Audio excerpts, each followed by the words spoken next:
ठरलं तर मग मालिकेचा आजचा भाग अत्यंत मनोरंजक आणि नाट्यमय वळण घेणारा आहे. आजच्या भागात घरात पसरलेला जेवणाचा घमघमाट, अर्जुनचं सायलीसाठी वाढतं कौतुक आणि प्रियाचं खोटं नाटक. पण सगळ्यात मोठा धक्का बसतो तेव्हा पूर्ण आजी सगळ्यांसमोर सांगतात, हिने म्हणजे तुझी बायको सायली. आता प्रिया काय करणार आणि अश्विनचा वाढदिवस अजून कशा वळणावर जाणार आहे? पहा आजचा भाग शेवटपर्यंत, कारण प्रत्येक क्षणात आहे एक नवीन वळण आणि एक नवा खुलासा. सायली अर्जुनशी बोलताना सांगते की त्यांच्याच केसचा निर्णय आता अगदी जवळ आलाय. तिच्या मते जर एकदा साक्षी जेलमध्ये गेली तर प्रियाचं खोटं आपोआपच सर्वांसमोर उघड होईल. त्यामुळे अश्विन भाऊजीसुद्धा प्रियापासून लांब जातील. हे ऐकून अर्जुन म्हणतो की तो आशा करतो की त्याचा जुना निरागस अश्विन पुन्हा मिळेल. सायली अर्जुनला विचारते की केस संपायला अजून किती वेळ लागेल. अर्जुन सांगतो की फार वेळ नाहीये, पण आता दामिनी पुढे काय पाऊल टाकते त्यावरच सगळं अवलंबून आहे.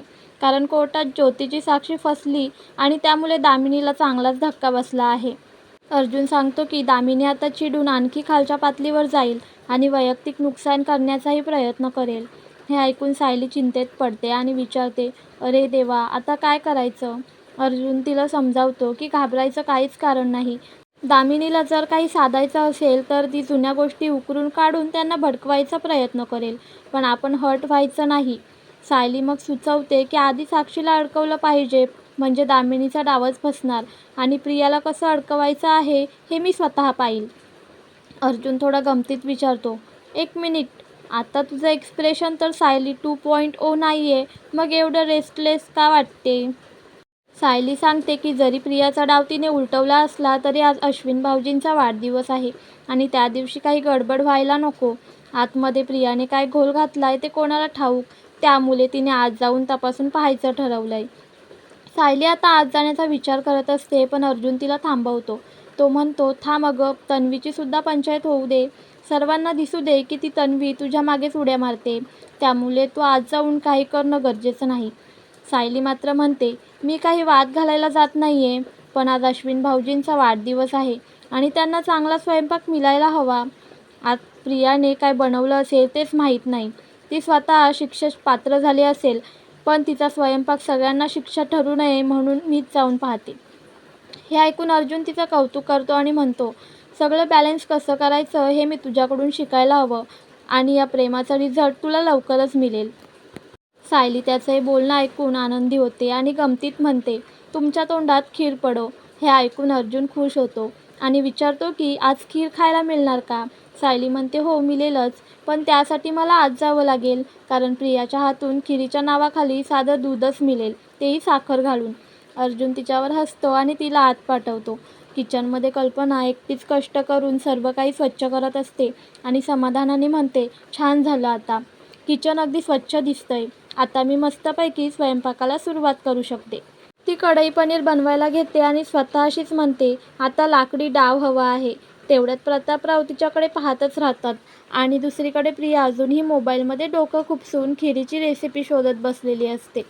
कल्पना तन्वीला आवाज देते, अगं तन्वी, मला लाकडाचा डाव दे ना थोडा. पण लक्ष मोबाईलमध्ये गडलेली प्रिया चुकून सुरीच तिच्या हातात देते. हे पाहून कल्पना थोडी नाराज होते आणि म्हणते, अगं तन्वी, मी डाव मागितला आणि तू सुरी देतेस, लक्ष कुठं आहे तुझं? प्रिया लाजून हसते आणि सुरी बाजूला ठेवते. कल्पना मग पुन्हा म्हणते, ठीक आहे तन्वी, मी कढई पनीर करायला घेते, तू रोट्यांची तयारी कर. हे ऐकून प्रिया कल्पनाकडे येते आणि म्हणते, आई, मी रोट्यांची रेसिपी पाहत होते, त्यात म्हटलं होतं की रोटीच्या पिठात दही टाकावं. कल्पना म्हणते, हो अगं, दही घातलं की पीठ मऊ होतं, खरं आहे ते.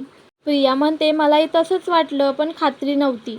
तेव्हा कल्पना हसत म्हणते, मग त्या व्हिडिओची काय गरज, मी सांगते तुला. कणकेत थोडं दही टाकायचं, नीट मलायचं, थोडा वेळ तसंच ठेवायचं, मग थोडं तेल किंवा तूप लावून ते पीठ गुंडाळायचं, पुन्हा चपटा करून ठेवायचं आणि मग रोट्या लाटायच्या. हे सगळं प्रिया कान देऊन ऐकते आणि मनात म्हणते, इतका डिटेल अभ्यास मी 12वीच्या परीक्षेलाही केला नव्हता, आता इथून सटकणंच बरं.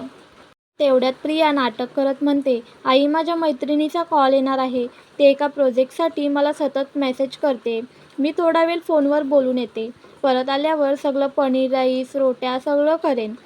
आणि तशीच ती धावत बाहेर निघून जाते. हे सगळं प्रताप पाहत असतो आणि त्याला कळून चुकतं की प्रिया फक्त थापा मारते, तिला काही जमणारच नाही. आता बिचारी कल्पना एकटी सगळं करणार आहे हे त्याच्या लक्षात येतं. तो थोड्या मिश्किलपणे म्हणतो, चला सासूबाई लागा कामाला.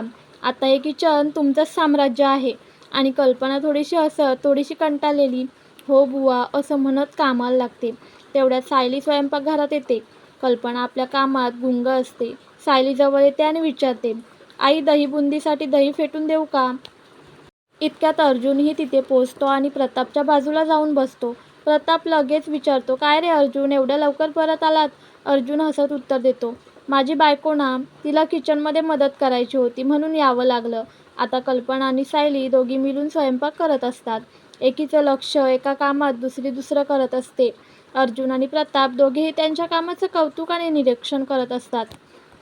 कल्पना काहीतरी शोधत असते पण सापडत नाही. सायलीला मात्र लक्षात येतं आणि ती पटकन ती वस्तू कल्पनाला शोधून देते. हे पाहून अर्जुन आणि प्रताप एकमेकांकडे नजरानजर करून हसतात. त्यानंतर कल्पना कणिक मलायला घेते. सायली तिला पिठाचा डब्बा आणि पाणी द्यायला पुढे येते. दोघींचं हे समन्वय पाहून अर्जुन आणि प्रताप दोघेही मनातल्या मनात म्हणतात, चांगलं जुळतंय बरं या दोघींचं. यानंतर कल्पना एखादा पदार्थ करत असते. टेस्ट करते पण काहीतरी कमी वाटतं. सायली पुढे येते, टेस्ट करते आणि म्हणते, थोडी मिरची टाकू का? कल्पना मात्र इशाऱ्यांनीच तिला थांबवते आणि काहीसं समजावून सांगते. हे सगळं पाहून अर्जुन थोडा गोंधळतो. काय चाललं इथे? प्रतापरावसुद्धा शांतपणे तर दोघींकडे पाहत असतात. सायली विचार करत म्हणते, पंजाबी डिशेसमध्ये एक असा घटक असतो जो टाकल्यावर पदार्थ खूप चवदार लागतो, पण आठवत नाहीये. तेव्हा कल्पना प्रतापरावला विचारते, अहो मी काजूची पेस्ट करून ठेवली होती ना फ्रीजमध्ये, ती कुठे आहे? प्रताप पटकन म्हणतो, मी नाही पाहिलं, मी काहीही ठेवलेलं नाही. तेव्हा कल्पना त्याच्याकडे रागाने बघते. सायली हसत लक्षात आणून देते आणि ती कल्पनाताईंना उद्देशून अर्जुनला म्हणते, अहो मीच ती काजूची पेस्ट डीप फ्रीजमध्ये ठेवली होती. आपण जेव्हा बाहेर गेलो होतो ना तेव्हा. अर्जुन लगेच म्हणतो, बरं झालं सांगितलंस, नाहीतर मला शोधूनही सापडली नसती. सायली फ्रीजमधून पेस्ट काढते आणि कल्पनाला देते. हे सगळं पाहून अर्जुन आणि प्रताप दोघेही हसतात. कारण त्यांना दोघींच्या त्या न बोलता समजणाऱ्या नात्याचं खरंच कौतुक वाटतं. कल्पना थोडी दमलेली वाटते आणि म्हणते, माझा स्वयंपाक आधीच पूर्ण झाला असता, पण सगळं किचन आवरण्यात वेळ गेला ना. सायली तिला लगेच धीर देत म्हणते, काळजी करू नका, अश्विन भाऊजी येण्याआधी सगळं रेडी होईल. अर्जुन तात्काळ म्हणतो, नो टेन्शन ॲट ऑल. यानंतर कल्पना पुन्हा एकदा कढई पनीर टेस्ट करते, पण ती परफेक्ट वाटत नाही म्हणून तोंड थोडं वाकडं करत असते. सायली जवळ येते, टेस्ट करून गाळत असते आणि म्हणते, अहो यात 1 चमचा कस्तुरी मेथी टाकली तर अजून भारी लागेल. अर्जुन म्हणतो, हो बिंदास घाल. कल्पना पण होकार देते आणि प्रतापला म्हणते, खरंच कस्तुरी मेथी घातली तर छान होईल. प्रताप म्हणतो, मग घाल की.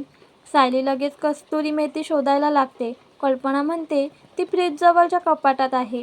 प्रताप तेच रिपीट करतो आणि अर्जुनही त्याचं मजेशीरपणे अनुकरण करतो. डॅड आपण ना कबूतर झालो आहोत, कबूतर. प्रताप विचारतो, कबूतर म्हणजे? अर्जुन म्हणतो, पूर्वी लोक मेसेज कबुतराच्या पायाला बांधून पाठवायचे, आपण सुद्धा असंच करत आहोत. सायली कस्तुरी मेथी घालते आणि कढई पनीर एकदम परफेक्ट होते. कल्पना खुश होऊन प्रतापकडे बोटाने छान झाल्याचा इशारा करते. प्रतापही खुश होऊन छान छान असं ॲक्शन करतो आणि अर्जुनला दाखवतो. सायली विचारते, थोडी जिरेपूड टाकू का? त्यावर अर्जुन म्हणतो, हो टाक, जितकी हवी तितकी टाक. पण कल्पना लगेच अडवते, नको आता नाही, मसाला परतल्यानंतर मी गरम मसाला टाकते. प्रताप म्हणतो, ओके मग गरम मसाला फिक्स. अर्जुनही हसून म्हणतो, हां हां फिक्स. त्यानंतर कल्पना म्हणते, कढई पनीरवर थोडं फ्रेश क्रीम घातलं ना तर भन्नाट लागेल. सायली लगेच सांगते, मी सजावटीसाठी काढून ठेवलंय आधीच. अर्जुन खुश होतो, वा व्हेरी गुड, फॅन्टॅस्टिक. प्रतापही हसतो. अर्जुन म्हणतो, हे काय डॅड, मी तर थकलो आता. प्रताप म्हणतो, ठीक आहे ठीक आहे. सायली पुन्हा विचारते, रोट्या कधी करायच्या? अर्जुन विचारतो, आधीपासूनच लाटायच्या आहेत का? प्रताप ही कल्पनाला विचारतो. कल्पना हसून उत्तर देते, जेवायला बसायच्या आधी मी करीन. दोघंही म्हणतात, ओ मग ठीक आहे. यानंतर कल्पना खिरीचा विषय काढते. प्रताप हसत म्हणतो, तुम्ही दोघी सुगरणी आहात, आम्ही तर नळाच्या तोटीला पाणी येण्यापूर्वी पावसाला विचारतो, म्हणजे तुम्ही आमचं मत विचारताय, पण शेवटी करताय ते तुमचंच. अर्जुनही लगेच म्हणतो, हो डॅड बरोबर आहे. सायली आणि कल्पना एकमेकींकडे हसून पाहतात. त्यानंतर अर्जुन म्हणतो, डॅड जरा या, तुमच्याशी काही बोलायचं आहे. तो प्रतापला घेऊन तिथून निघतो. अर्जुन आणि प्रताप निघून गेल्यानंतर कल्पना थोडी उदास वाटते. ती सायलीसमोर फारसं बोलू शकत नाही, पण सायली तिच्याकडे गालातल्या गालात हसत बघते. ती कल्पनाला कांदा देते आणि मग एकामागोमाग एक वस्तू कल्पना तिच्याकडून घेत राहते. हे पाहून सायलीलाही समाधान वाटतं की ती आईला मदत करू शकते. दुसरीकडे ऑफिसमध्ये दामिनी आपल्या कामात मग्न असते. तेवढ्यात महिपत गात तिथे प्रवेश करतो. दामिनी त्याला झापते की नॉक करून यायचं कसं विसरलात. तेव्हा महिपत आपला टिपिकल अंदाज दाखवत म्हणतो की त्याच्याकडे ब्रेकिंग न्यूज आहे. दामिनी समजते की काहीतरी मोठं नाटक असणारच आणि त्याला विचारते की काय आणलंय. महिपत एक चिठ्ठी दाखवतो आणि सांगतो की ती मधुकर पाटलांची सुसाईड नोट आहे. दामिनी शंका घेते आणि विचारते की ती खोटी तर नाही ना.